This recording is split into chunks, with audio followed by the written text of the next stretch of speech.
March 1990. This is actually one of the most violent March outbreaks that the US has ever seen. First, of course, starting with the event overview with all the tornado tracks seen here on the right and the weather setup seen here at the bottom middle. This is a classic setup, but was just very early in season. Despite how many tornadoes there were, this event only killed 2 and injured just shy of 90, 89 people. This event was 3 days long, but of course there's a caveat here. 3 days long does not mean that there were 3 continuous days of tornadoes. A break of 6 hours or more is not allowed for an outbreak to continue. This will usually happen in the overnight hours.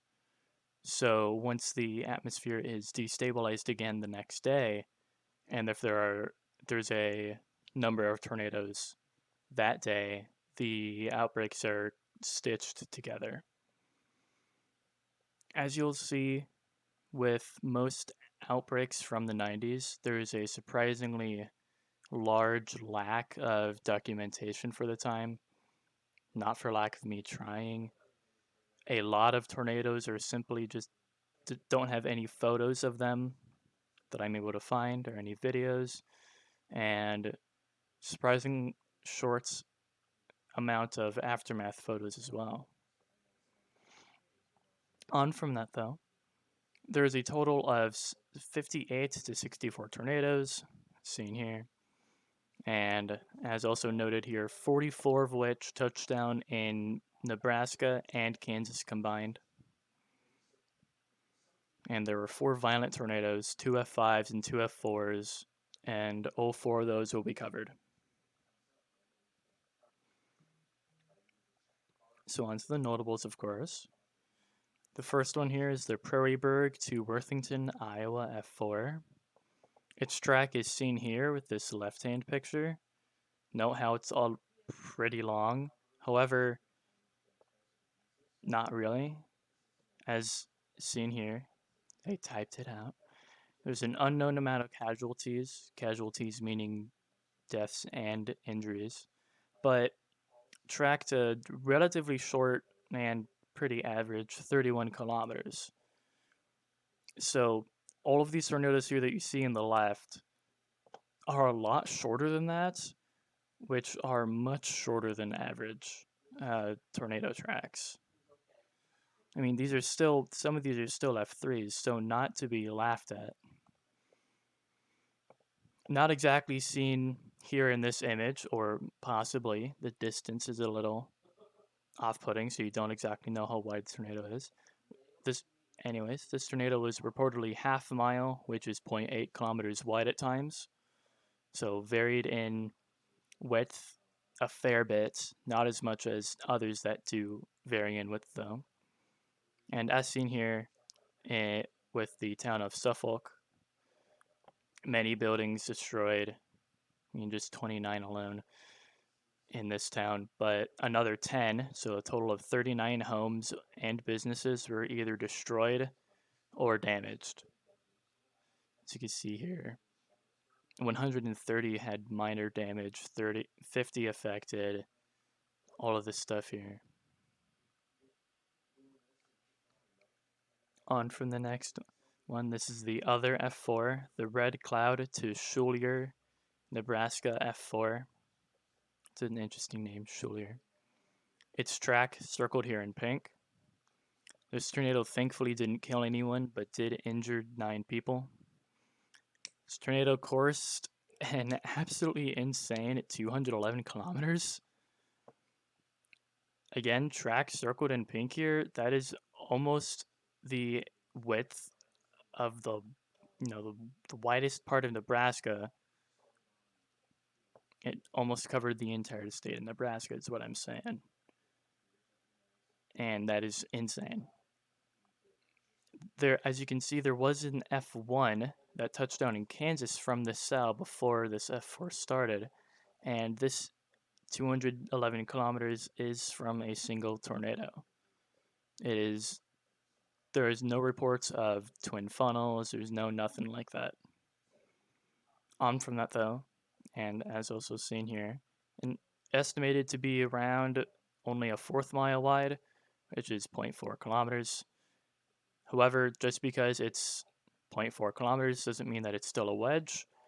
Obviously, this can just be the 0.4 described can simply be a discrepancy while I was researching. I mean, I make mistakes, so that could be wrong, and this does appear to be much wider than just 400 meters, but that was what I got while researching. And also, as seen here, more than 50 homes were destroyed in total, and this tornado, if I'm not mistaken, did track through rural areas for a majority of its life, so thankfully not too many towns were hit. This is the first F5 here, and so we're now more than halfway through, don't you worry. This is the Castleton to Heston, Kansas F5. Its track circled here in pink. So almost just missed Wichita. In the grand scheme of things, this is a near miss for Wichita. But this tornado would kill one person. It tracked for 77 kilometers and stayed at around 800 meters or 0.8 kilometers wide throughout its entire life, as most tornadoes do. What I mean by that is that most tornadoes rapidly widen to and then stay at the width that they are going to be for their entire life. And that also occurs for the strength that they're at. Most tornadoes will stay the same strength throughout their entire lives. This is 100% not the rule and not what happens 100% of the time. In fact, the most powerful tornado that this planet has ever seen wildly changed strengths. So on from that, this F5 was waned, so diminished, and then was traded for another F5, which is going to be the fourth and last notable of this outbreak here. What we do know, as well, is that there is consistent F3 damage to many, many towns that this tornado hit, which is a signifier that, one, there were evident near misses from this tornado, or two, this tornado wasn't exactly consistent in F5 strength, but rather consistent in F3 strength. But we simply don't know if that's the case or not. I want to assume that it was an inconsistent F5 rather than near misses. And pictures of this tornado are seen here at the left and right bottom. And I always remember seeing this image here at the bottom left as a kid for some reason. Here is the second F5, its track obviously occurring right after the first F5. However, that's not true, as because these two F5s are actually twins at one point. But this is the Gossel to Hillsboro, Kansas F5. This tornado would also kill one person. Its track is 2 times less than the previous one at only 35 kilometers long, so much more average than the 77. This supercell that produced these two F5s would go on to produce at least 3 more tornadoes, 2 F2s and 1 F1. And it is unknown if it produced more tornadoes. This supercell could have easily just petered out after going west of Topeka, or as the arrows indicate here, and I've put question marks here, could have gone into Iowa or along the Iowa-Illinois border. However, what we do know about this tornado, and as is seen here, this tornado produced severe cycloidal scouring. Cycloidal meaning just circular or ovular scouring. It's not just a straight path, but something that's a little bit more rare with ground upheaval, which is what scouring is. NWS surveyors also quoted that this tornado caused extreme F5 damage, and as I am going to trust NWS surveyors, that would likely make this tornado one of the most powerful to date. Not the most, but definitely one of. And to put in perspective, this is the dead middle of Kansas practically, and debris was found all the way in Nebraska. Might be asking how far away this is, or you may not because you've already read this, but that's 185 kilometers away. That's insane. That's a long-lived tornado track away. That is crazy, simply put. But on from that, the pictures that are seen here, this one on the left is actually the previous F5 and shows you just how little tiny beauty and my it is. And then you see this Hillsborough F5 as it is at around max strength with a prominent wall cloud that I have roughly outlined in pink. And that is the last of the notables here. But significance of this outbreak is simply that it's early season, as seems to be the common trend that I actually didn't know about until I started researching outbreaks, is that cyclic cells are extremely common with outbreaks. And there are at least 7 of them with pink arrows that I've put here labeling them, or just showing the tracks they took.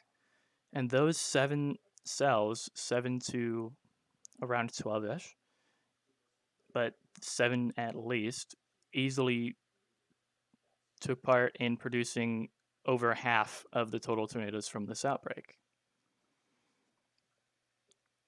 Another significant part is that this outbreak produced the twin F5s that I was talking about. And a map of those two F5s are seen here in this middle picture, and some frames from a video of the twins, which I so wish I could find, is seen here. We see the first F5, the Heston F5 as H, and the Gossel as G. You see the H rapidly swing around, and they kind of switch spots here. You see with this top right, and then in the bottom left, they kind of just switch where they are, and also keep the same of how the previous looked. Shows you just how rapidly twins can dissipate, which is why they're rare to spot.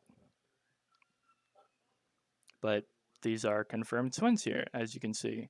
And again, the first video of twins to ever occur. And once again, I so wish I could find that. But very unfortunately, I couldn't. I would have totally loved to show you guys that. But that is all that I have for this outbreak. Thank you all so much. I'll see you guys in the next one.